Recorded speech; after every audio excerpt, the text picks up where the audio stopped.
Hello friends, welcome back to our channel. हम काफी देर बाद मिल रहे हैं आज, तो मैं आशा करता हूं कि इस टाइम में आपकी और आपके परिवार की सेहत बिल्कुल ठीक रही होगी।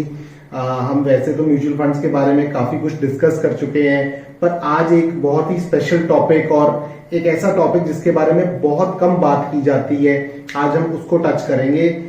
ये टॉपिक है एसटीपी और एसडब्ल्यूपी का। एसटीपी माने सिस्टमैटिक ट्रांसफर प्लान और एसडब्ल्यूपी मतलब सिस्टमैटिक विड्रॉल प्लान।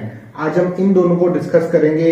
यूजुअली जब भी म्यूचुअल फंड में एस वर्ड से डिस्कशन होता है तो एसआईपी पे ही रुक जाता है।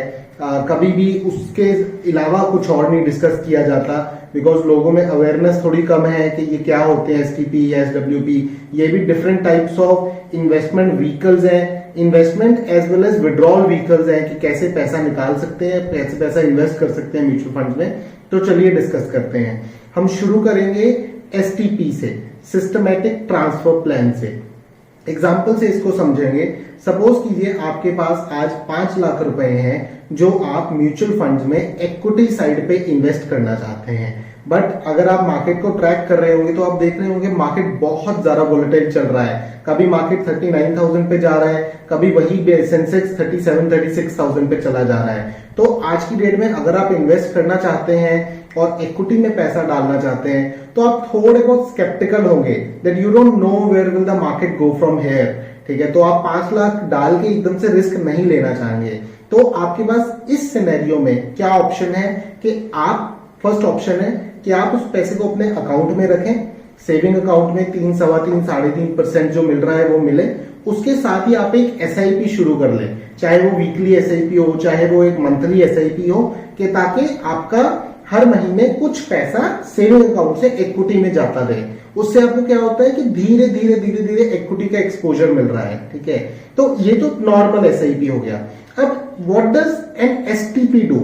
एसटीपी एक ऐसा मोड है जिसमें आप इक्विटी में एक्सपोजर धीरे धीरे ले सकते हैं, बट जो आपका एग्जिस्टिंग पैसा है वो पैसा आपको सेविंग अकाउंट में रखने की जरूरत नहीं पड़ती है।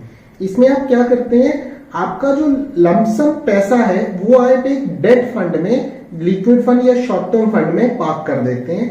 उस लिक्विड या शॉर्ट टर्म फंड से डेली, वीकली, फोर्टनाइटली या मंथली पैसा इक्विटी में स्विच होता रहता है। The biggest advantage of doing an STP is that कि आपके पैसे पे, जो आपका पैसा डेट में पड़ा है, उस पे आपको ऑलमोस्ट एफडी या एफडी से ज्यादा रिटर्न मिलती है।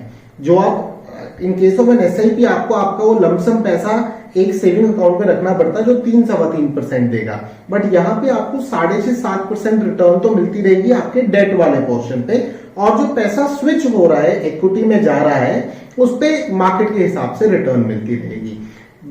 एक जरूर चीज ये ध्यान में रखें कि एसटीपी मोड उन्हीं लोगों के लिए है जिनके पास लमसम पैसा है, जो एक बार में पैसा लगाना चाहते हैं। अगर आपके पास आज की डेट में 5 लाख रुपया है ही नहीं और आप धीरे धीरे ही इक्विटी में एक्सपोजर लेना चाहते हैं तो आपके लिए एसआईपी मोड ही है, बिकॉज हर महीने आपके अकाउंट में पैसा आएगा, वहां से इन्वेस्ट होगा। This is for those people who have lump sum money today to invest in the markets but are fearful of putting the money in a lump sum mode in the equity market। तो आप date में पैसा डालें, date से धीरे धीरे करके buckets में पैसा इक्विटी में इन्वेस्ट होता रहेगा, तो ऑटोमेटिकली जो इक्विटी की रिटर्न होगी वो आपको मिलती रहेगी और डेट पे आपको सेविंग से ज्यादा, एफडी से ज्यादा रिटर्न मिलेगा ही मिलेगा। So this is STP.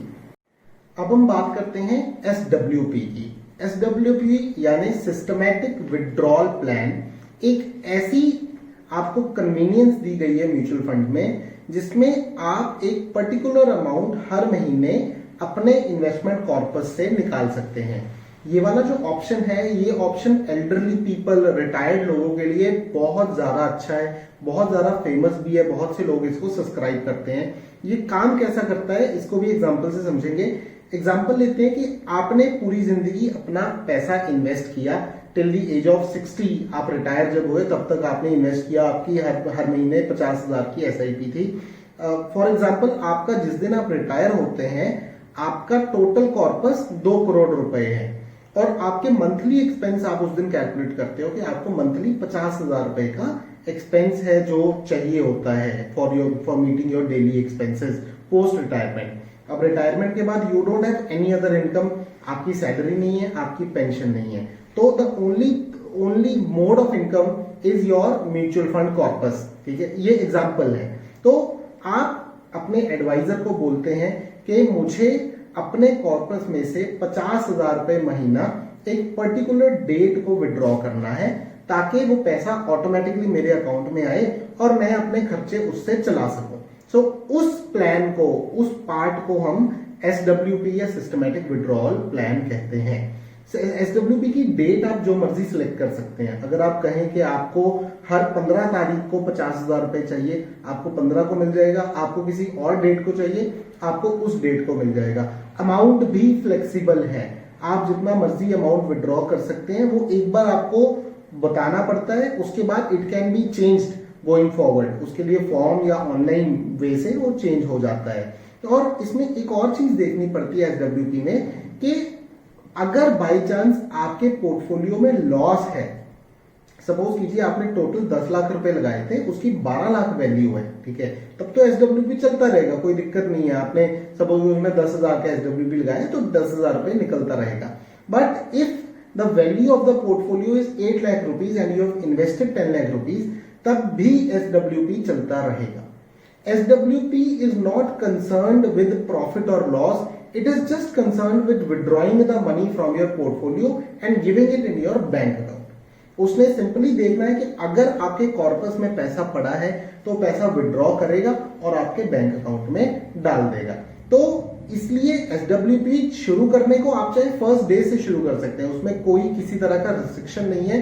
But usually हम रिकमेंड करते हैं कि जब तक 5 से 10 साल आपके इन्वेस्टमेंट को ना हो जाए, जब तक उस इन्वेस्टमेंट को ग्रो करने का प्रॉपर मौका ना मिले, तब तक SWP मोड नहीं लेना चाहिए। अब हम बात करते हैं टैक्स इम्प्लीकेशंस दोनों STP और SWP में, कि आपको किस हिसाब से आपकी रिटर्न्स टैक्स होंगी इन case of STP and SWP। STP की बात करें तो आपका पैसा डेट से इक्विटी में जा रहा है। जब पैसा डेट से इक्विटी में स्विच हो रहा है, उसको रिडेम्पशन आउट ऑफ डेट माना जाएगा। तो जो भी आपका इंटरेस्ट पोर्शन होता है या कैपिटल गेन पोर्शन होता है, अगर वो 3 साल से पहले स्विच हो रहा है, तब वो सारा पैसा, सारा रिटर्न आपकी इनकम में ऐड हो जाएगा, आप अपनी स्लैब के हिसाब से देंगे। अगर वो 3 साल से बाद स्विच हो रहा है, जिसके चांसेस बहुत कम है, बट फिर भी अगर एग्जांपल है कि 3 साल से बाद स्विच हो रहा है, तो उसमें आपको इंडेक्सेशन बेनिफिट मिलेगा और आपको 20% टैक्स पोस्ट इंडेक्सेशन देना पड़ेगा। SWP की बात करें तो SWP में even if your money can be in equity और डेट, तो वहां से जब आप विड्रॉल कर रहे हैं, it will be considered as a proper withdrawal.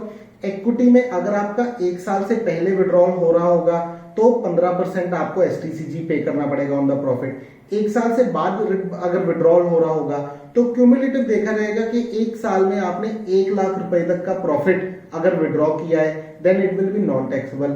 Otherwise 1 lakh रुपए से ऊपर का प्रॉफिट 10% फ्लैट आपको टैक्स लगेगा। डेट में अगर देखें, वही 3 साल से पहले अगर विड्रॉल होगा तो प्रॉफिट आपके इनकम स्लैब में ऐड हो जाएगा।